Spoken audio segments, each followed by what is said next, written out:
నమస్తే, welcome to target careers. So ప్రతి విద్యార్థి డాక్టర్ అనుకోవాలనుకునే కళ అయితే ఇక్కడున్న లిమిటేషన్స్ కానీ మార్క్స్ కానీ ఆర్థిక పరంగా కానీ చేయలేని వారికి అబ్రాడ్లో ఎంబీబీఎస్ అనేవి ఒక వరంగా కనిపిస్తూ ఉంటుంది. సో అబ్రాడ్లో ఎంబీబీఎస్ చదవాలనుకునే మన దేశ విద్యార్థులకు తక్కువ ఖర్చుతో అలాగే ఎంసీఐ మరియు WHO నుంచి అప్రూవ్ చేయబడిన విదేశీ మెడికల్ యూనివర్సిటీస్లో 8 years నుంచి ఎంతోమంది విద్యార్థులకు మెడిసిన్ కన్సల్టెన్సీ కల్పిస్తుంది. సో ఎంబీబీఎస్ పూర్తి చేయాలంటే ఎలాంటి విషయాల్లో అవగాహన ఉండాలి, విదేశాల్లో ఎంసీఏ స్క్రీనింగ్ టెస్ట్ ఎలా ఉంటుంది, ఈ విషయాలను మనకు క్లియర్గా ఎక్స్ప్లెయిన్ చేయడానికి Apple academy consultancy director Narsarao గారు మనతో పాటు ఉన్నారు. సో వారిని అడిగి మరిన్ని విషయాలు తెలుసుకుందాం. సో హలో అండి. Hello madam. సో అబ్రాడ్లో ఎంబీబీఎస్ చేయాలనుకునే వాళ్ళకి అట్లాంటి స్టూడెంట్స్ని మీరు చాలామంది అబ్రాడ్కి పంపించారు. సో అడ్మిషన్ టైంలో పేరెంట్స్కి కానీ స్టూడెంట్స్కి కానీ మీరు గైడ్ చేసే విధానం ఎలా ఉంటుంది? ఫస్ట్గా మేడం, మా సంస్థ గురించి కొన్ని విషయాలు మేము తెలియపరచుకుందాము. మాది అకాడమీ మేము స్థాపించి 8 సంవత్సరాలు అవుతుంది. గత 6 years నుంచి మేము అనేక స్టూడెంట్స్ని కజకిస్తాన్ ఈ 3 కంట్రీస్ని మేము ఎంచుకున్నామన్నమాట. ఈ కంట్రీస్లో మా students more than 250+ students currently చదువుకుంటున్నారు ఈ 3 కంట్రీస్లో. అయితే మేజర్గా మేము ఒక లాస్ట్ 6 yearsలో ఫస్ట్ మేము ఏం చేసామంటే జార్జియాకి అధిక మందిని పంపించాము. దాని తర్వాత Philippines and Kazakhstan. First reason ఏంటంటే ఈ దేశంలో ఫస్ట్ విద్యార్థులకి సేఫ్టీ అండ్ సెక్యూరిటీ, తర్వాత వాళ్ళ ఎడ్యుకేషన్ సిస్టమ్ని బాగా మేము తరోగా రీసెర్చ్ చేశాం. ఏ యూనివర్సిటీని మేము ఎంచుకున్నా సరే ఫస్ట్గా నేను ఆ యూనివర్సిటీకి వెళ్ళి ఆ యూనివర్సిటీ ప్రొఫెసర్స్ని, ఆ యూనివర్సిటీ క్లినికల్ రొటేషన్స్ని మొత్తం నేను కనుక్కొని దాని తర్వాతనే మేము ఆ యూనివర్సిటీని మా ప్రోగ్రాంలో మా లిస్ట్లో పెట్టుకొని మేము చేస్తాం. అయితే ఈరోజు మా స్టూడెంట్స్ ఎవరైతే జార్జియా, ఫిలిప్పీన్స్ అండ్ కజకిస్తాన్లో చదువుకుంటున్నారో వాళ్ళందరూ పేరెంట్స్ కూడా చాలా హ్యాపీగా ఉన్నారు. మెయిన్ రీజన్స్ వచ్చేసి ఇవన్నీ ఎంసీఐ అప్రూవ్డ్ ఇన్స్టిట్యూషన్స్. అలాగే ఈ ఇన్స్టిట్యూషన్స్ అన్నీ WHO world health organisations approve చేసింది. అయితే మనము కొంచెం ముందుకెళ్లే ముందు మేము ఏమి చెప్దామనుకుంటున్నామంటే పేరెంట్స్కి, ఈ యూనివర్సిటీస్లో మీరు అడ్మిషన్స్ తీసుకుంటే ఫస్ట్ థింగ్ ఏంటంటే మీకు యూరోపియన్ ఎడ్యుకేషన్ సిస్టంలో ఉంటుంది. ఫర్ ఎగ్జాంపుల్ కజకిస్తాన్ అయినా సరే, తర్వాత జార్జియా అయినా సరే, ఫిలిప్పీన్స్ వచ్చి కంప్లీట్ US ఎడ్యుకేషన్ సిస్టంలో వాళ్ళ కరికులం ఉంటుంది. బిఫోర్ వి గో హెడ్ మనం ఒక ఏవి చూద్దామండి జార్జియా గురించి.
సో సార్, నార్మల్గా ఎంబీబీఎస్ చేయడం అంటేనే ఫినాన్షియల్గా కూడా బాగా ఉండాలి, అప్పుడే అది పాసిబుల్ అవుతుంది అని చెప్పి అనుకుంటారు. కానీ తక్కువ ఖర్చుతో ఈ ఎంబీబీఎస్ని, ఆ ఎడ్యుకేషన్ని, ఆ 4 years వాట్ ఎవర్ దానికి ఉన్నటువంటి డ్యూరేషన్ని కంప్లీట్ చేయాలంటే అది కూడా అబ్రాడ్లో ఎట్లా అంటారు? మేడం, ఇప్పుడు చాలా మందికి ఒక అపోహ ఉంది అన్నమాట. ఎంబీబీఎస్ అంటే అది చాలా ఎక్స్పెన్సివ్ స్టడీస్, దాన్ని మనము ఈజీగా అవైల్ చేసుకోలేమనేసి. అయితే ప్రతి ఒక్క పేరెంట్కి నేను ఏం చెప్తున్నానంటే, ఇండియాలో మనకి కేవలము 80,000 సీట్స్ ఉన్నాయి. ఈ 80,000 సీట్స్ అగైన్ వేరియస్ డివిజన్స్లో డివైడ్ అయ్యి free seats A category, B category, C category అనేసి లిమిటెడ్ స్టూడెంట్స్కే అవకాశం దొరుకుతుంది. అయితే మన దగ్గర ఈ ఎక్స్పెన్సివ్ ప్రోగ్రామ్స్ అన్నీ కూడా బయట విదేశాలలో అదొక నార్మల్ ప్రోగ్రామ్ లాగా భావించి ఆ ప్రోగ్రామ్ కాస్ట్ వచ్చేసి మనకి ఇయర్లీ ఇక్కడ నార్మల్గా నీట్ కోచింగ్కి ఎంత అవుతుందో కేవలం 2,50,000 నుంచి 3 lakhs ఆర్ 4 lakhs మ్యాక్సిమం అంతే. పర్ యానం 4 lakhs లోపల 2 సెమిస్టర్స్లో మీరు పే చేసుకోవచ్చు జార్జియాలో, ఫిలిప్పీన్స్లో. అలాగనే కజకిస్తాన్కి వచ్చేసి IMS Indian international medical school, ఇది వచ్చేసి 30 years బ్యాక్ ఎస్టాబ్లిష్ అయింది. వాళ్ళ ఫీ స్ట్రక్చర్ చాలా ఎకనామికల్, అంటే కేవలము 2,50,000లో 1 year ప్రోగ్రామ్ కంప్లీట్ చేసుకోవచ్చు. 12,50,000లో కంప్లీట్ ప్రోగ్రామ్ చేసుకోవచ్చు. అయితే పేరెంట్స్కి మేము ఏం చెప్తున్నాం అంటే యాపిల్ అకాడమీ సంస్థ ప్రతి ఒక్క డీటెయిల్ మీకు ఎలా ఇస్తుందంటే మీ స్టూడెంట్కి ఏమి ఇంట్రెస్ట్ ఉంది, ఆయన పర్సంటేజ్ ఎంత ఉంది, ఎంత ఖర్చు లోపల ఆయన కంప్లీట్ చేసుకోగలుగుతాడు, ఇవన్నీ కూడా మాకు డిఫరెంట్ ప్యాకేజెస్లో మేము వాళ్ళకి ఎక్స్ప్లెయిన్ చేసి ఏ ప్యాకేజ్ వాళ్ళకి సూట్ అవుతుంది, పేరెంట్స్కి ఎడ్యుకేషన్ లోన్ అవసరం ఉంటే దానికి ఎలా అప్రోచ్ అవ్వాలి, మా దగ్గర బడ్జెట్ చాలా తక్కువ ఉందంటే ఏ కాలేజ్లో వెళ్ళాలి. కానీ ఈ ప్రతి ఒక్క కాలేజ్ కూడా వాళ్ళ కరికులం అయినా సరే, వాళ్ళ ఎడ్యుకేషన్ సిస్టమ్ అయినా సరే అవి టాప్ ప్రయారిటీలో ఉంటుంది. ఎలా అయితే జార్జియా మీకు యూరోపియన్ సిస్టమ్ ఉంటుంది, ఫిలిప్పైన్స్ యూఎస్ సిస్టమ్ ఉంటుంది, ఐఎంఎస్ ఇంటర్నేషనల్ మెడికల్ స్కూల్ వచ్చేసి ఇండియన్ కరికులంని ఫాలో అవుతుంది. ఇండియన్ డాక్టర్స్ ద్వారా వాళ్ళు ఇండియన్ ప్రొఫెసర్స్ ద్వారా వాళ్ళు ఎడ్యుకేషన్ సిస్టమ్ని రన్ చేస్తారు. ఓకే. అంటే పాస్ట్ 1.5 year నుంచి మనం ఈ కోవిడ్ సిచ్యువేషన్ చూస్తున్నాం కదా, సో ఇలాంటి పరిస్థితుల్లో ఎట్లాంటి సేఫ్టీ మెజర్స్ తీసుకుంటుంటారు? Good question madam. Actually Covid వచ్చిన తర్వాత చాలా వరకు సిచ్యువేషన్ చేంజ్ అయిపోయింది. కోవిడ్ ప్రోటోకాల్ని ప్రతి యూనివర్సిటీ మెయింటైన్ చేస్తుంది. Right now Georgia has welcomed Indian students. గత 1 year దాకా వాళ్ళు ఆన్లైన్ కోచింగ్ ద్వారా, ఆన్లైన్ ట్రైనింగ్ క్లాసెస్ ద్వారా కండక్ట్ చేశారు. ఇప్పుడు మా స్టూడెంట్స్ ఎవరైతే ఫస్ట్ ఇయర్ లాస్ట్ ఇయర్లో జాయిన్ అయ్యారో వాళ్ళందరూ వాళ్ళ యూనివర్సిటీస్కి వెళ్ళి వాళ్ళ ఎడ్యుకేషన్ ఫిజికల్ క్లాసెస్ స్టార్ట్ చేసుకున్నారు. ఫిలిప్పైన్స్లో మాత్రము జనవరి ఫిబ్రవరి వరకు ఆ లాక్డౌన్ అనేది కంటిన్యూ అవుతుంది. అప్పుడు వరకు వాళ్ళకందరికీ ఆన్లైన్లో అవుతుంది. కజకిస్తాన్లో కూడా వాళ్ళకి ఆఫ్లైన్ క్లాసెస్ అవుతుంది. కోవిడ్ ప్రోటోకాల్స్ అని అంటే మేము విద్యార్థులకి క్లియర్ గైడెన్స్ ఇస్తున్నాం. మీరు దయచేసి హాస్టల్స్లోనే ఉండండి, బయటికి వెళ్ళకండి, తర్వాత మీ ఎడ్యుకేషన్ మీదనే ఫోకస్ చేయండి. అయితే కోవిడ్ ప్రోటోకాల్ ప్రకారం they have to take permissions from the respective hostel managers, university professors if they want to go out. But otherwise వాళ్ళకి కంప్లీట్ ఎడ్యుకేషన్ వచ్చేసి యూనివర్సిటీలో ఉంటుంది. దాని తర్వాత బయటికి వెళ్ళాలనుకుంటే వాళ్ళ అక్కడ ఉన్న ప్రొఫెసర్స్, అక్కడ ఉన్న మేనేజర్స్ పర్మిషన్స్ తీసుకొని ముందుకు వెళ్ళాలి. ఓకే. అండ్ ఇంకోటి సార్, అబ్రాడ్లో ఇలా కెరియర్ చూసుకోవాలనుకునే వాళ్ళకి కన్సల్టెన్సీస్ త్రూ వెళ్తూ ఉంటారు కాబట్టి ఆథరైజ్డ్, అన్ఆథరైజ్డ్వి కూడా ఉంటుంటాయి. సో వీటి మధ్యలో డిఫరెన్స్ ఎట్లా తెలుస్తుంది? అంటే ఒక పేరెంట్కి కానీ లేకపోతే పేరెంట్ గైడెన్స్ తీసుకొని పిల్లలు చాలామంది వెళ్తూ ఉంటారు, వాళ్ళకి ప్రాపర్ గైడెన్స్ అనేది ఎట్లా మనకి లభిస్తుంది అంటారు? వెరీ గుడ్ క్వశ్చన్ అండి. యాక్చువల్లీ చాలా మంది పేరెంట్స్ కన్ఫ్యూజ్ అవుతారు. అప్రోచ్ జస్ట్ వాళ్ళు కొన్ని టీవీ ఇంటర్వ్యూస్ అయినా సరే, ఆన్లైన్ మీడియా ద్వారా వాళ్ళు ఏవైతే చూస్తూ ఉంటారో అవి చూసి వాళ్ళు అప్రోచ్ అయినప్పుడు వాళ్ళు తీసుకోవాల్సిన జాగ్రత్తలు ఏంటంటే, వీళ్ళు అసలు ఆథరైజ్డ్ ఏజెంట్సా, వీళ్ళు ఎప్పుడైనా ఆ కంట్రీకి వెళ్ళారా, స్టూడెంట్స్ని వాళ్ళు డ్రాప్ చేశారా, ఆ కంట్రీలో వాళ్ళకి డైరెక్ట్ ఆథరైజేషన్స్ ఉన్నాయా లేవా. కేవలం ఒక ఆథరైజేషన్ లెటర్ ఉంటే సరిపోదు, ఆ వ్యక్తి కంపల్సరీ ఆ కంట్రీకి వెళ్ళి ఉండాలి. ఆ కంట్రీలో ఆ స్టూడెంట్స్ని జాయిన్ చేసేటప్పుడైనా సరే వాళ్ళ కంప్లీట్ అక్కడ రిజిస్ట్రేషన్ ప్రాసెస్ని కంప్లీట్గా తెలిసి ఉండాలి. తర్వాత వాళ్ళు యూనివర్సిటీస్కి ఏవైతే అప్రోచ్ అవుదాం అనుకుంటున్నారో ఆ యూనివర్సిటీస్ని కూడా ఆ ర్యాంకింగ్ని మీరు చెక్ చేసుకోవచ్చు. వరల్డ్ ర్యాంకింగ్ని మీరు గూగుల్లో చెక్ చేసుకోవచ్చు. తర్వాత WHO సైట్స్ ఉంటాయి, డైరెక్టరీస్ ఉంటాయి. ప్లస్ అవన్నీ యూనివర్సిటీస్ మన ఇండియన్ మెడికల్ కౌన్సిల్ ద్వారా అవి రికగ్నైజ్డ్ అయ్యాయా. ఇప్పుడు కొత్తగా నేషనల్ మెడికల్ కమిషన్ అని వచ్చింది. ఆ వెబ్సైట్లో ప్రతి ఒక్క యూనివర్సిటీ, మేము చేసే ప్రతి ఒక్క యూనివర్సిటీ అక్కడ రిజిస్టర్డ్ అయ్యి ఉన్నది. తర్వాత దాని గురించి యూనివర్సిటీ డీటెయిల్స్ అన్నీ కూడా మీకు సైట్లో అవైలబుల్ ఉంటాయి. అండ్ ఇంకోటి, మన దగ్గర నుంచి అలా అబ్రాడ్కి వెళ్తున్నారంటే కూడా ఇప్పుడు మీరు చేస్తున్నటువంటి 8 years నుంచి సర్వీస్ ఏదైతే ఉందో విద్యార్థులకి మంచి కెరీర్ ఇస్తూ మీరు అక్కడికి పంపిస్తున్నారు. చాలామంది మీ అకాడమీ నుంచి వెళ్ళిన వాళ్ళు మంచి కెరీర్లో కూడా ఉన్నారు. అయితే ఇక్కడ చేస్తున్నప్పుడు మళ్ళీ అక్కడికి వెళ్ళి చదువుకుంటున్నప్పుడు ఆ రిలేషన్ అనేది కూడా కంట్రీకి చాలా బాగుండాలి కదా. సో ఆ పలానా ప్లేస్లో మీ అకాడమీ త్రూ నుంచి కానీ ఎలా ఉంటుంది, ఏమంటారు, లైక్ ఆ పాజిటివ్నెస్ అనేది కానీ, నమ్మకం కానీ, ఈ దేశం అయితే బాగుంటుంది, ఈ యూనివర్సిటీ నుంచి అయితే డెఫినెట్లీ స్టూడెంట్స్ షైన్ అవుతారు అని చెప్పి మీరు ఎలా చెప్తారు? ఇప్పుడు మనకి ఎన్నో ఆప్షన్స్ ఉన్నాయి. Georgia, Philippines, Kazakhstan, Russia, Kyrgyzstan, తర్వాత ఉజ్బెకిస్తాన్ అనేసి అనేక కంట్రీస్ ఉన్నాయి. స్టూడెంట్స్ అనేక కంట్రీస్కి వెళ్తున్నారు, చదువుకుంటున్నారు. కానీ మేము ఓన్లీ ఒక Georgia, Philippines, Kazakhstan, Russia and Ukraine. ఈ 5 కంట్రీస్ మీదనే ఎక్కువ ఫోకస్ చేసాం. ఎందుకు ఫోకస్ చేసాము అని అంటే ఇవన్నీ కూడా ఎంసీఐ ఆథరైజ్డ్ ఆర్గనైజేషన్స్. తర్వాత ఎడ్యుకేషన్ సిస్టమ్ బాగుంది. అయితే మేము ఏం చేస్తామంటే పేరెంట్స్ మీరు ఎప్పుడైనా ఒక యూనివర్సిటీకి వెళ్ళేటప్పుడు మీరు కొంచెం ఆ యూనివర్సిటీ గురించి రీసెర్చ్, మనకి ఈరోజు గూగుల్ ఉంది, యూట్యూబ్ ఉంది, దాని లోపల మీరు కంప్లీట్గా రీసెర్చ్ చేసుకోవచ్చు. సేఫ్ జోన్లో ఉందా లేదా. ఇప్పుడు మీరు హైదరాబాద్లో చదువుకునేది వర్సెస్ ఒక వేరే స్టేట్ ఏదైతే మన బార్డర్ డిస్ప్యూట్ స్టేట్స్ ఉంటాయో అలాంటి దగ్గర చదువుకునేది డిఫరెన్స్. అలాంటప్పుడు మీరు ఎంచుకునే యూనివర్సిటీని ఖచ్చితంగా అది సేఫ్ లొకేషన్లో ఉందా. మేము చేసే యూనివర్సిటీస్ అన్నీ కూడా 90% క్యాపిటల్ సిటీస్లో ఉంటాయి. క్యాపిటల్ సిటీస్లో ఉన్న బెనిఫిట్ ఏంటంటే మనకి మోడ్ ఆఫ్ ట్రాన్స్పోర్ట్, ఎప్పుడైతే స్టూడెంట్ ఎయిర్పోర్ట్లో దిగుతాడో కేవలం అరగంటలో, హాఫ్ అన్ అవర్లో he will reach to the university. He will have all the ministries. ఇప్పుడు మనకి ఎంసీఐ వచ్చేసి హైదరాబాద్లో లేదు, ఢిల్లీలో ఉంది. ఒక స్టూడెంట్కి ఏదైనా ఇబ్బంది అయితే ఢిల్లీకి వెళ్ళాలి.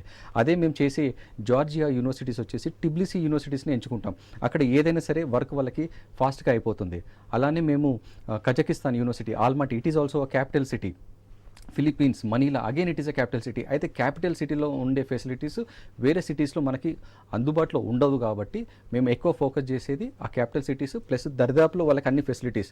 వెదర్ ఇట్ ఈస్ హాస్పిటల్స్, మీరు ఒకవేళ టాప్ హాస్పిటల్స్ చూసుకున్నారనుకోండి, మనకి ఇండియాలో టాప్ హాస్పిటల్స్ అన్ని ఢిల్లీ, బాంబే ఇంకా హైదరాబాద్లో అవైలబుల్ ఉన్నాయి.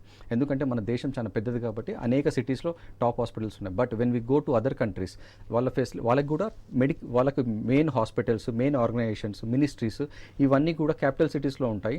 దాని గురించి మళ్ళీ స్టూడెంట్ వేరే దగ్గరికి ట్రావెల్ చేయకూడదు అనేసి మేము అన్ని క్యాపిటల్ సిటీలో ఉన్న యూనివర్సిటీస్ని ఎంచుకొని వాళ్ళకి టైం సేవింగ్, తర్వాత best hospital facilities, best clinical rotations. ఎప్పుడైతే స్టూడెంట్ క్లినికల్ రొటేషన్స్కి వెళ్తాడో, క్లినికల్ రొటేషన్స్లో వాళ్ళకి ఫస్ట్ ఇయర్ వాళ్ళకి కంప్లీట్గా థియరిటికల్ పార్ట్ ఉంటుంది, అనాటమీ ఉంటుంది, ఆ సబ్జెక్ట్స్ బయోకెమిస్ట్రీ ఈ సబ్జెక్ట్స్. తర్వాత సెకండ్ ఇయర్ నుంచి వాళ్ళకి క్లినికల్ రొటేషన్స్కి వెళ్ళాలి. మంచి హాస్పిటల్, ఎక్కువ పేషెంట్స్ ఉన్న ఫ్లో ఉన్న హాస్పిటల్స్కి వెళ్తే వాళ్ళకి క్లినికల్ రొటేషన్స్ ఎక్కువ ఉంటుంది. చాలామంది అడుగుతూ ఉంటారు, ఇండియాలో ఒకవేళ చదువుకుంటే క్లినికల్ రొటేషన్స్ ఎక్కువ ఉంటాయి, but when they go abroad అక్కడ తక్కువ ఉంటాయి. ఎందుకంటే వాళ్ళ జనాభా తక్కువ. మన పాపులేషన్ 130 crores, వాళ్ళ పాపులేషన్ కేవలం జార్జియాలో 40 lakh పాపులేషన్. దాని తర్వాత వాళ్ళ వెదర్ కండిషన్స్ బాగుంటాయి. అయితే మనకి క్లినికల్ రొటేషన్స్ ఎలా ఉంటాయి. ఇప్పుడు పెద్ద హాస్పిటల్స్ ఎంచుకున్నారనుకోండి, అక్కడ ఉన్న చుట్టుపక్కల ఉన్న ప్రదేశాల నుంచి ఆ హాస్పిటల్కి జనాలు వస్తారు. ఆటోమేటిక్గా ఆ హాస్పిటల్లో క్రౌడ్ ఎక్కువ ఉంటుంది, I mean to say patients. దాని ద్వారా క్లినికల్ రొటేషన్స్ అనేది ఇండియాలో చేసినా సరే, వాళ్ళకి వేరే దేశంలో చేసినా సరే వాళ్ళకి ఎటువంటి ఇబ్బంది ఉండదు. అండ్ ఇంకోటి, ఎంత ఇంట్రెస్ట్తో చదువుకున్నప్పటికీ కూడా పలానా ప్లేస్కి వెళ్తున్నామంటే అక్కడ అకామిడేషన్ కానివ్వండి, ఆ షెల్టర్, ఫుడ్ అనేది కూడా వాళ్ళు కంఫర్టబుల్గా ఫీల్ అవ్వాలి కదా. సో ఇన్ దట్ కేస్ చూసుకుంటే ఏ దేశము మన దేశంతో సరిపోయేటట్టు ఉంటుందంటారు స్టూడెంట్స్ వెళ్ళినప్పుడు? ఇప్పుడు గుడ్ క్వశ్చన్ అండి. యాక్చువల్లీ జార్జియా, ఫిలిప్పీన్స్, తర్వాత కజకిస్తాన్, ఈ 3 కంట్రీస్లో మేము 3 స్టార్ ఫెసిలిటీ అకామిడేషన్ని ప్రొవైడ్ చేస్తున్నాము. వెన్ ఐ సే 3 స్టార్, మీరు ఇండియాలో ఏదైనా 3 స్టార్ హోటల్లో వెళ్తే ఎలా ఉంటుందో, ఒక రూమ్లో జస్ట్ 2 బెడ్స్ ఉంటాయి, కొన్ని రూమ్స్లో 4 బెడ్స్ ఉంటాయి. వాళ్ళకి కాస్ట్ కూడా కొంచెం వేరియేషన్ ఉంటుంది. ఆ కాస్ట్ వేరియేషన్ మేము చెప్తాం ముందే పేరెంట్కి. ది 2 బెడ్ రూమ్ ఎలా ఉంటుందో, వాళ్ళకి డెడికేటెడ్ టేబుల్స్ ఉంటాయి.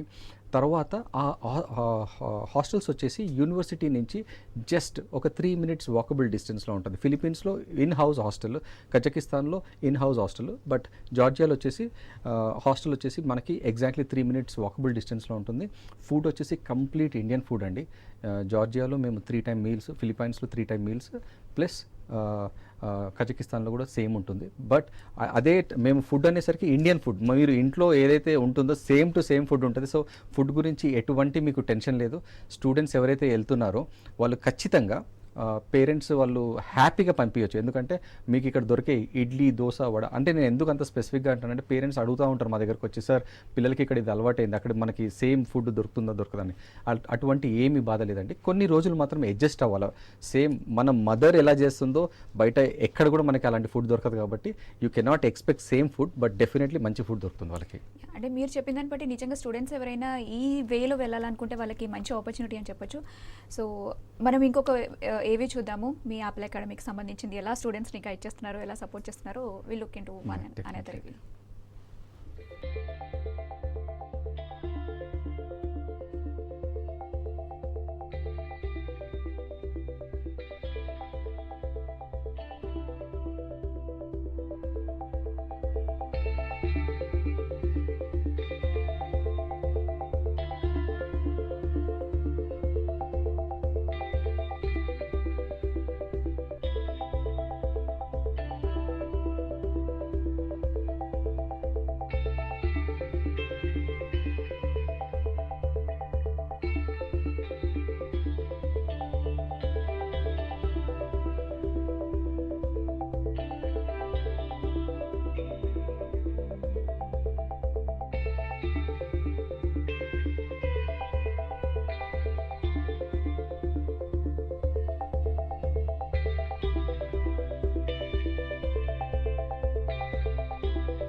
ఇంకోటి సార్, ఇప్పుడు మీరు చెప్పినటువంటి 3 ప్లేసెస్‌లో అంటే లైక్ జార్జియా, ఫిలిప్పీన్స్‌లో ఎక్కడైతే మీ త్రూ వెళ్ళే యూనివర్సిటీస్ ఉన్నాయో, అక్కడ మన దేశానికి, వాళ్ళ దేశానిలో ఉండేటువంటి ఆ వెదర్ కండిషన్ కానివ్వండి, లేకపోతే చాలా కామన్ ఫ్యాక్టర్స్ కంఫర్టబుల్ ఫీల్ అవ్వడానికి కావచ్చు.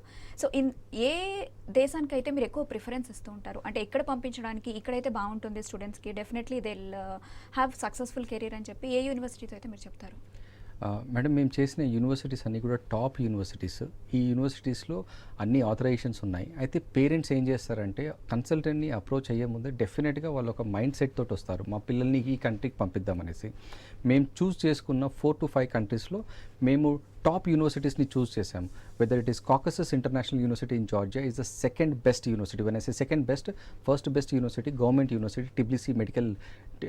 టిబ్లిసీ స్టేట్ మెడికల్ యూనివర్సిటీ. దాని లిమిటెడ్ సీట్స్ ఉంటాయి, ఫీజు కూడా కొంచెం హై ఉంటుంది కాబట్టి మేము కాకసస్ ఇంటర్నేషనల్ యూనివర్సిటీని సెలెక్ట్ చేసుకున్నాము. ఫిలిప్పీన్స్లో మేము పర్పెచువల్ యూనివర్సిటీని తీసుకున్నాము. Perpetual is one of the top 5 universities in Philippines. And ఆ యూనివర్సిటీలో మనకి ఇండియన్ స్టూడెంట్స్ వచ్చేసి మోర్ దెన్ ఒక 2-3,000 స్టూడెంట్స్ చదువుకుంటున్నారు ఫస్ట్ ఇయర్ నుంచి 5th ఇయర్ వరకు. అలానే కజకిస్తాన్లో మేము చూస్ చేసుకున్న యూనివర్సిటీ ఇంటర్నేషనల్ మెడికల్ స్కూల్. ఇది 30 years నుంచి ఎస్టాబ్లిష్ అయింది. 2 years నుంచి ఇండియన్ స్టూడెంట్స్ని రిక్రూట్ చేస్తున్నారు.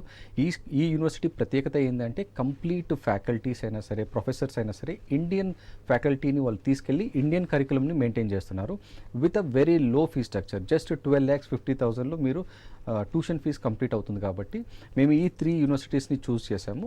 సిమిలర్లీ మేము యుక్రెయిన్, రష్యా కూడా చేస్తాము. అక్కడ కూడా మేము టాప్ యూనివర్సిటీస్ని సెలెక్ట్ చేసుకున్నాము. ఓకే. సో, మీరు చెప్పినటువంటి యూనివర్సిటీస్ ఏవైతే ఉన్నాయో, సో స్టూడెంట్స్ అక్కడికి వెళ్ళాలనుకుంటే కూడా ఒక రివ్యూ అనేది చూస్తూ ఉంటారు. సో, జనరల్‌గా అంటే మీరు చెప్పిన దాంట్లో జెన్యూనిటీ ఎంత ఉందని కానీ, లేకపోతే అక్కడికి వెళ్తే సిచ్యువేషన్ ఎట్లా ఉంటుందో కానీ ప్రతి ఒక్కళ్ళు లైక్ పేరెంట్స్‌లో, స్టూడెంట్స్‌లో ఉంటుంది. సో, వాళ్ళు తెలుసుకోవాలనుకుంటే ఎలా స్టూడెంట్స్ ఆ పర్టికులర్ యూనివర్సిటీ గురించి తెలుసుకోవాలంటే yes this is the best, this suits me అని చెప్పి ఎలా అనుకుంటారు? యా, డెఫినెట్లీ అండి. When they choose a university what we do immediately is we counsel the student. మేము కౌన్సిల్ చేసేటప్పుడు స్టూడెంట్ని మేము చూస్తామన్నమాట. ఈ స్టూడెంట్ ఆ కరికులంని మ్యాచ్ అవుతాడా లేదా, అక్కడ ఉన్న ఎడ్యుకేషన్ సిస్టమ్ని ఎడ్యుకేట్ చేస్తాము. దాని తర్వాత అక్కడ స్టూడెంట్ ఒకవేళ ఒక యూనివర్సిటీని ఎంచుకున్నాడు అనుకోండి, మేము ఫస్ట్ వాళ్ళ అక్కడ కొన్ని లీడ్స్ని ఇస్తామన్నమాట. 2nd year, 3rd year మా స్టూడెంట్స్ ఎవరైతే చదువుకుంటున్నారో వాళ్ళది కాంటాక్ట్ నెంబర్స్ ఇస్తాము, పేరెంట్ కాంటాక్ట్ నెంబర్స్ ఇస్తాము. మేము వీళ్ళకి కూడా చెప్తామన్నమాట ఒక వీకెండ్స్లో అలా కాల్ చేయమని. వాళ్ళు డైరెక్ట్ ఒకవేళ అమ్మాయి అనుకోండి, గర్ల్ స్టూడెంట్కి గర్ల్ స్టూడెంట్ నెంబర్స్ ఇస్తాం, బాయ్ స్టూడెంట్కి బాయ్ స్టూడెంట్ నెంబర్స్ ఇస్తాము. If they are comfortable they can do a video call and talk to each other. వాళ్ళకి తెలిసిపోతుంది అక్కడ సిచ్యువేషన్ ఏంది. ఒకవేళ వాళ్ళకి నచ్చలేదనుకోండి కాలేజ్, సార్ ఈ ప్రాబ్లం అనేది అక్కడ వాళ్ళు చెప్పారు అని అంటే మేము చెప్తాం. ఎందుకంటే మనము ఒక్కసారి చదువుకోవడానికి వేరే కంట్రీస్కి వెళ్ళినప్పుడు మనకు అక్కడ అంత స్మూత్గా అయిపోతుంది, అంత సింపుల్గా అయిపోతుంది. ఇక్కడ మనము అనేక ఇన్స్టిట్యూషన్స్లలో పిల్లలు వాళ్ళని ఇంటర్మీడియట్ నీట్ కోచింగ్లో జాయిన్ చేస్తారు. మా దగ్గరకు వచ్చిన తర్వాత పేరెంట్స్ అంటారు, సార్ అక్కడ ఫుడ్ బాగాలేదు, అక్కడ అకామిడేషన్ బాగాలేదు, అక్కడ చాలా ఇబ్బంది ఉండే, చాలా టఫ్గా ఉండే, పిల్లలకి చాలా ఇబ్బంది ఉంది. అలాంటి ఇబ్బందులు అయితే 200% ఉండవండి, ఖచ్చితంగా ఉండవు. బట్ స్టూడెంట్ ఎప్పుడైతే అక్కడ ఇంటరాక్ట్ చేస్తారో వాళ్ళు కంప్లీట్ ఇన్ఫర్మేషన్ ఇస్తారు. మేము మా కాన్ఫిడెన్స్ ఏంటి అని అంటే స్టూడెంట్కి మీరు వాళ్ళు అడిగిన క్వైరీస్ అన్నిటి మేము రిజాల్వ్ చేసే కాకుండా మేము ఖచ్చితంగా చెప్తాము అక్కడ ఉన్న సిచ్యువేషన్ ఏంది, ఎడ్యుకేషన్ సిస్టమ్ అసలు ఎలా రన్ అవుతుంది, వాళ్ళకి ఏ టైంలో వాళ్ళకి అసైన్మెంట్స్ కండక్ట్ చేస్తారు. ఎవ్రీ మంత్ వాళ్ళకి కంపల్సరీ అసైన్మెంట్స్ ఉంటాయి, అవి కంపల్సరీ రీచ్ అవ్వాలి. అది అలానే వాళ్ళకి ఒక అకౌంట్, కొన్ని కంట్రీస్లో కొన్ని అకౌంట్స్ ఇస్తారు, దానికి లాగిన్ ఐడి, పాస్వర్డ్ మేము పేరెంట్స్ కూడా షేర్ చేసి చెప్తాం. మీ అమ్మాయిది ఎన్ని రోజులు వాళ్ళ అటెండెన్స్ ఉన్నది చూసుకోండి, వాళ్ళ స్కోర్స్ ఎలా ఉన్నాయి చూసుకోండి.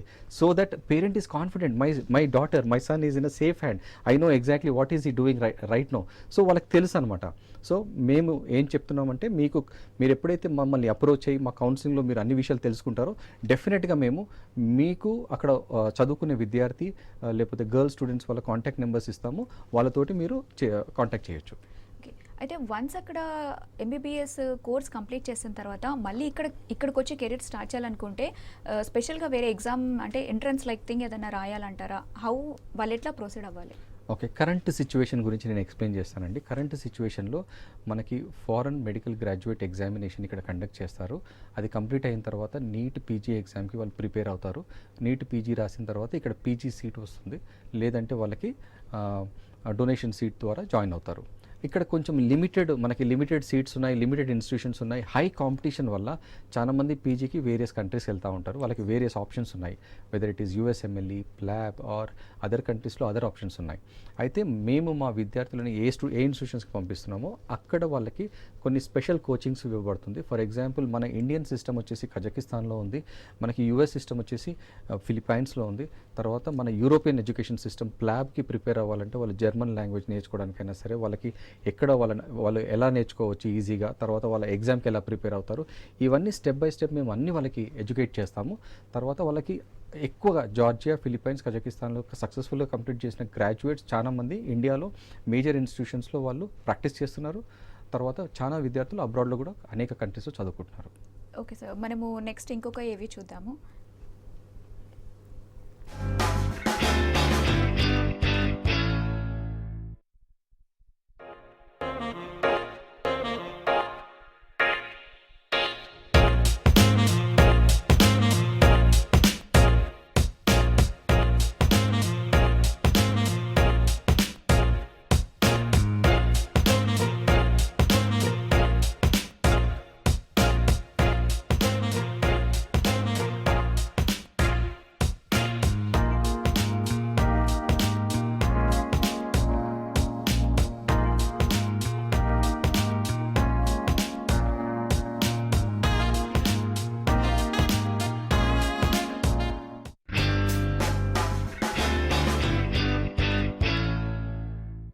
Right sir. So once masters కూడా కంప్లీట్ అయిపోయిన తర్వాత వాళ్ళు కెరీర్ పలానా అంటే ఎక్కడ స్టార్ట్ చేయాలి అంటే ఎదర్ మళ్ళీ ఇండియాలో స్టార్ట్ చేయొచ్చా, లేకపోతే వాళ్ళకి కావాల్సినట్టు in case if they are willing to అబ్రాడ్లో స్టార్ట్ చేయొచ్చా అనుకుంటే ఆ ఆప్షన్స్ ఎలా ఉంటాయి? వన్స్ దే కంప్లీట్ ఎంబీబీఎస్ అండి, they have to if they are planning for a PG వాళ్ళు యూఎస్, యూకే, కెనడా, ఆస్ట్రేలియా ఈ మేజర్ కంట్రీస్కి వెళ్ళొచ్చు. అనేక యూరోపియన్ కంట్రీస్కి స్టూడెంట్స్ నార్మల్గా వాళ్ళు ప్లాన్ చేసుకుంటారు. ఎందుకంటే వాళ్ళ సీనియర్స్ ఎలా ప్రిపేర్ అవుతున్నారు, ఏ కంట్రీస్కి వెళ్తున్నారు, అక్కడ సిచ్యువేషన్స్, కండిషన్స్. ఈ మధ్యలో మా స్టూడెంట్స్ చాలామంది జర్మనీ, స్వీడన్, స్విట్జర్లాండ్ ఆ కంట్రీస్లో వెళ్ళి కూడా వాళ్ళు పీజీకి జాయిన్ అయ్యారు. అయితే మేము గైడెన్స్ ఏం చేస్తామంటే వీళ్ళకి అనేక ప్రోగ్రామ్స్ ఉంటాయి అన్నమాట, ఎక్స్చేంజ్ ప్రోగ్రామ్స్ ఉంటాయి, ఎరాస్మస్ ప్రోగ్రామ్స్ లాంటివి. While they are studying they can still go and study. After 3 years ఒక జార్జియా నుంచి వాళ్ళు జర్మనీకి వెళ్ళి కూడా వాళ్ళు కంటిన్యూ చేసుకోవచ్చు 4th, 5th, 6th year. ఆ ప్రోగ్రామ్ గురించి మేము ముందే వాళ్ళకి ఎక్స్ప్లెయిన్ చేస్తాం. అయితే స్టూడెంట్స్ అనే వాళ్ళు చదువుకునేటప్పుడు వాళ్ళ సీనియర్స్ని చూసి తర్వాత వాళ్ళ ప్రొఫెసర్స్ దగ్గర నుంచి వాళ్ళు ఇన్పుట్స్ తీసుకొని వాళ్ళు ప్రిపేర్ అవుతారు. So it becomes very easy for them. వాళ్ళకున్న ఎన్నో అపోహలు అన్నీ క్లియర్ అయిపోతాయి. వాళ్ళ ప్లానింగ్ అనేది వాళ్ళు 2nd year నుంచి స్టార్ట్ చేసుకుంటారు. Should I go to US, should I go to Germany or UK, ఏ కంట్రీకి వెళ్తే నాకు మంచి ఆపర్చునిటీస్ ఉంటాయి అనేది వాళ్ళకి తెలిసిపోతుంది. వాళ్ళ టాలెంట్, వాళ్ళ స్కిల్ సెట్ ప్రకారం వాళ్ళు ప్లాన్ చేసుకుంటారు. అదే దాంతోపాటు యాపిల్ అకాడమీ కన్సల్టెన్సీ వాళ్ళు మా మేనేజర్స్ అయినా సరే మా సంస్థలో వాళ్ళకి కంప్లీట్ గైడెన్స్, కంప్లీట్ ఎడ్యుకేట్ చేస్తాము. How they should plan their career once they complete 2nd year or 3rd year. So ఇన్ని ఇయర్స్ నుంచి మీరు ఏదైతే ఈ యాపిల్ అకాడమీని రన్ చేస్తున్నారో అంటే వన్స్ స్టూడెంట్స్ వెళ్ళి వచ్చిన తర్వాత కూడా ఈవెన్ స్టూడెంట్స్ అండ్ పేరెంట్స్ చాలా హ్యాపీగా ఉన్నారు. ఎందుకంటే వాళ్ళకు ఉన్నటువంటి ఫెసిలిటీస్ ఏంటి, వాళ్ళ కెరీర్ గ్రోత్ ఏ విధంగా మీరు గైడ్ చేశారన్నది చాలా చెప్పారు కదా. సో స్టిల్ ఇంత చూసినా కూడా కొంతమంది అంటే హౌ ఫార్ మనం దీని త్రూ వెళ్ళొచ్చు అనే భయం ఉంటుంది కదా. సో వాళ్ళకి మీరు ఏం చెప్తారు? డెఫినెట్గా ఈ ఎన్నో ఇంటర్వ్యూస్, ఎన్నో వీడియోస్ చూసిన తర్వాత పేరెంట్స్కి స్టిల్ ఉంటుందన్నమాట, మా అబ్బాయిని మా అమ్మాయిని ఈ కన్సల్టెన్సీ త్రూ వెళ్తే వాళ్ళు సేఫ్, సెక్యూర్గా ఉంటారనేది ఈ క్వశ్చన్ అనేది ప్రతి పేరెంట్లో ఉంటుంది. నేను ఏం చెప్తాను అంటే అండి, జస్ట్ బై మా company name or something you don't believe that. So what we do is మేము పేరెంట్స్కి కౌన్సిలింగ్తో పాటు వాళ్ళ కాంటాక్ట్ నెంబర్స్ ఇస్తాము. అక్కడ మేము మా స్టూడెంట్స్ ఎవరైతే సక్సెస్ఫుల్గా కంప్లీట్ చేసి ఇక్కడ గాంధీ ఆర్ అపోలో వేరే ఇన్స్టిట్యూషన్స్లో వర్క్ చేస్తున్నారో, ఢిల్లీలో కూడా చాలామంది వర్క్ చేస్తున్నారు టాప్ హాస్పిటల్స్లో, వాళ్ళ కాంటాక్ట్ నెంబర్స్ ఇస్తామన్నమాట. వాళ్ళు చూసుకొని వాళ్ళ ఓన్గా డిసైడ్ చేసుకోవచ్చు whether I should go with Apple Academy or not. But what I want to tell through this medium is మా దగ్గర we focus on the service part. ఒక ఫస్ట్ ఇయర్ పంపించిన తర్వాత అక్కడ మా రోల్ ఎండ్ అవ్వదండి. మేము student successfully 5 years or 6 years వాళ్ళు కంప్లీట్ అయ్యే వరకు మేము వాళ్ళ ప్రతి ఒక్క ప్రాబ్లమ్ని మేము సాల్వ్ చేస్తాము. We have various mediums, call ద్వారా మేము ప్రాబ్లమ్ సాల్వ్ చేస్తాము. తర్వాత వాట్సాప్ ఇలాంటి మీడియమ్స్ త్రూ మమ్మల్ని కాంటాక్ట్ చేస్తారు. మా ఓన్ డెడికేటెడ్ టీమ్స్ అక్కడ ఉంటాయన్నమాట. ఇప్పుడు టిబ్లిసీ అనుకోండి, జార్జియాలో ఉంది. ఫిలిప్పీన్స్ మనీలాలో మా డెడికేటెడ్ టీం ఉంటుంది. అలానే కజకిస్తాన్ ఆల్మాటీలో మా డెడికేటెడ్ టీం ఉంటుంది. So first point of contact మా డెడికేటెడ్ టీమ్ని కాంటాక్ట్ అయ్యి వాళ్ళు అక్కడ ప్రాబ్లమ్ సాల్వ్ చేసుకోవడానికి ప్రయత్నిస్తారు. ఒకవేళ కాకపోతే వాళ్ళు మమ్మల్ని అప్రోచ్ అవుతారు. మేము ఇప్పుడు వరకు మా సక్సెస్ ఏంటంటే we have given 100% to each and every student and we have ensured that there is no problem with the student who is planning for MBBS abroad. అదే ఇంకోటి సార్, ఇప్పుడు మన దేశంలో చేసిన దానికి లేకపోతే అబ్రాడ్కి వెళ్ళి చేసిన దానికి ఆప్షన్స్ ఎలా ఉంటాయి? ఎందుకంటే కెరియర్ ఆప్షన్స్ కానీ డిఫరెన్షియేట్ ఏంటి అని చెప్పి కూడా కొంతమందికి ఆలోచన వస్తుంది కదా, దాని గురించి మీరు ఏం చెప్తారు? Madam, as I told you earlier, మనకి మేజర్గా వచ్చేసి ఛాలెంజ్ ఇక్కడ ఎకనామికల్, అంటే మనకి ఛార్జెస్ వచ్చేసి ఫర్ ఎగ్జాంపుల్ ఇండియాలో మనకి ఫీ స్ట్రక్చర్ వచ్చేసి బి కేటగిరీలో తీసుకున్నా సరే, సి కేటగిరీలో తీసుకున్నా సరే మనకి 14 lakhs నుంచి చాలా హైగా ఉంటుంది. ఒక 25 lakhs వరకు వెళ్తుంది సి కేటగిరీ అయితే. ఇదే 25 lakhsలో మీరు ఎడ్యుకేషన్ని కంప్లీట్ చేయకుండా ఫుడ్, అకామిడేషన్ అన్ని ఫెసిలిటీస్ మీకు వస్తున్నాయి కాబట్టి వీఆర్ ఎంకరేజింగ్ యూ. ఇక్కడ మీరు ఇక్కడ ర్యాంక్ రాలేదు, ఇక్కడ సీట్ రాలేదు అనేసి మీరు డిసప్పాయింట్ అవ్వద్దు. మీకు వేరే ఆప్షన్స్ ఉన్నాయి. మనకి డాక్టర్ అవుదాం అనుకొని మనం డిటర్మైన్ ఉన్నాం అనుకోండి, మనకి ఈ ఆప్షన్స్ని చూస్ చేసుకోవాలి. So what we are doing is we are giving options of different countries. ఆ కంట్రీస్లో మీరు వెళ్ళి హ్యాపీగా చదువుకోవచ్చు. సేమ్ ఎడ్యుకేషన్ సిస్టమ్ ఉంటుంది, ప్లస్ మీరు సేమ్ క్లినికల్ రొటేషన్స్ ఉంటుంది, ఇంకా కొంచెం అడ్వాన్స్డ్గా ఉంటుందని కూడా చెప్పగలుగుతాను నేను. ఓకే, సో చివరిగా స్టూడెంట్స్కి ఇలా అబ్రాడ్లో ఎంబీబీఎస్ చేయాలనుకునే వాళ్ళకి మీరు ఇచ్చే సజెషన్ ఏంటి? డెఫినెట్లీ అండి. ఈ ఇంటర్వ్యూ త్రూ నేను ఏం చెప్దాం అనుకుంటున్నా అంటే, ప్రతి ఒక్క స్టూడెంట్ మీరు ఒకవేళ మీ డ్రీమ్ ఖచ్చితంగా డాక్టర్ అవ్వాలి అని అనుకుంటే మీరు హ్యాపీగా ఇక్కడ కనిపించే నెంబర్స్ని మమ్మల్ని కాంటాక్ట్ చేయండి. మేము మీకు కంప్లీట్ కౌన్సిలింగ్, కంప్లీట్గా మీకు ఎడ్యుకేట్ చేస్తాము. తర్వాత మీరు మీ కెరియర్లో సక్సెస్ఫుల్గా అవ్వాలి అని అంటే మీరు చూస్ చేసుకునే యూనివర్సిటీ, చూస్ చేసుకునే కంట్రీ ఏదైతే మీకు సూటబుల్ ఉంటుందో మేము అన్నీ కూడా మీకు డీటెయిల్గా ఇన్ఫర్మేషన్ ఇస్తాము. మా మేనేజర్స్ అయినా మా కౌన్సిలర్స్ అయినా సరే 24/7 అవైలబుల్ ఉంటారు. మా ఆఫీస్ వచ్చేసి దిల్సుఖ్ నగర్లో ఉందండి. దిల్సుఖ్ నగర్లో మెయిన్ హెడ్ ఆఫీస్ ఉంది. మీరు మమ్మల్ని అప్రోచ్ అవుతే మీకు కంప్లీట్ గైడెన్స్ అట్ సింగిల్ కౌన్సిలింగ్లో మీకు కంప్లీట్గా ఇస్తాం మేము. Thank you so much sir. Me Apple academy గురించి చాలా అంటే స్టూడెంట్స్ని ఎలా గైడ్ చేస్తారు, వాళ్ళకు ఉన్నటువంటి బ్రైట్ ఫ్యూచర్ గురించి చాలా చక్కగా చెప్పారు. Thank you so much. So చూసారు కదా, ఇది యాపిల్ అకాడమీ. అంటే నిజంగా ఎంబీబీఎస్ చేయాలనుకునే వాళ్ళకు ఒక కలగా మాత్రమే మిగిలిపోకుండా నిజంగా లాంగ్ టర్మ్ చేసినా కానీ రాకపోతే ఎలా మనం డాక్టర్ అవ్వచ్చు అనే బెస్ట్ ఆప్షన్ యాపిల్ అకాడమీ నుంచి చెప్తారు. సో వాళ్ళు చాలా ఆప్షన్స్ కూడా ఇస్తున్నారు ఎక్కడ చదువుకోవాలి ఏంటి అని. సో ఇది ఇవాళ టార్గెట్ కెరీర్స్. మరొక ఎపిసోడ్తో మళ్ళీ కలుద్దాం. This is Pratibha signing off.